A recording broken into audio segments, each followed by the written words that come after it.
জ্বালানির যে মজুদ যে ভান্ডার সেটিও শেষ হয়ে যাচ্ছে এবং আমাদের গত 20 বছরে এই যে জলবায়ু পরিবর্তনের ফলে আমাদের এই দক্ষিণাঞ্চলের প্রতিটি পরিবারের প্রায় 5 লাখ টাকা ক্ষতিগ্রস্ত হয়েছে।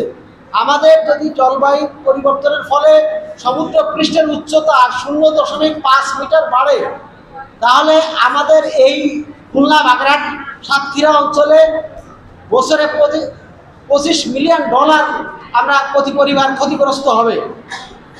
কাজে গত 20 বছরে দেখা গেছে যে সবচেয়ে বেশি ঘূর্ণিঝড় প্রাকৃতিক দুর্যোগ হচ্ছে ফিলিপাইনে এবং 328টি এবং আমাদের এখানে তারপর হলো বাংলাদেশ, সেটি হলো 228টি এবং জলবায়ু পরিবর্তনের ঝুঁকির মধ্যে বাংলাদেশের অবস্থান সপ্তম। কাজে আমাদের এই জলবায়ু পরিবর্তন এখন রুখতে হলে জীবাশ্ম জ্বালানির ব্যবহার কমাতে হবে, এটা সত্য এবং নবায়নযোগ্য জ্বালানিতেই আমাদেরকে ফিরতে হবে।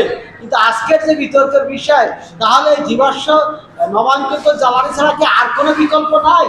আমরা একটা আলোচনা এখানে কেউ করে নাই, সেটা হলো পারমাণবিক বিদ্যুৎ, যেখান থেকে কোনো কার্বন নিঃসরণ হয় না। পারমাণবিক বিদ্যুতের কিন্তু অন্য ক্ষতি আছে, অন্য পরিবেশের অন্য ক্ষতি আছে, বাট জলবায়ু পরিবর্তনের জন্য যেটা দায়ী কার্বন নিঃসরণ, কার্বন, সেটা কিন্তু পারমাণবিক বিদ্যুৎ থেকে এই কার্বন নিঃসরণ হয় না।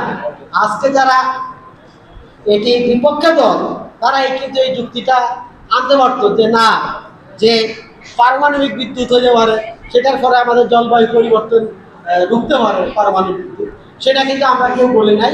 আমাদের বাংলাদেশের রূপপুর পারমাণবিক বিদ্যুৎ কেন্দ্র কিন্তু হচ্ছে, যদিও আমরা ওইটারও বিরোধিতা করি।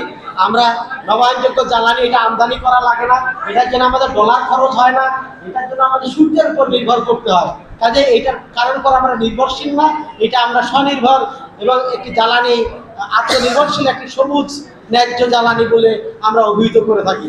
আমি এই পর্যায়ে কথা বলাচ্ছি না, যেহেতু আরও একটা টিমের বিতর্ক আছে এবং আমাদের প্রধান অতিথি আমাদের সুযোগ্য অধ্যক্ষ মহোদয় professor K M Rabbani sir, তিনি প্রধান অতিথির বক্তব্য রাখবেন। আমি এই বলে আমার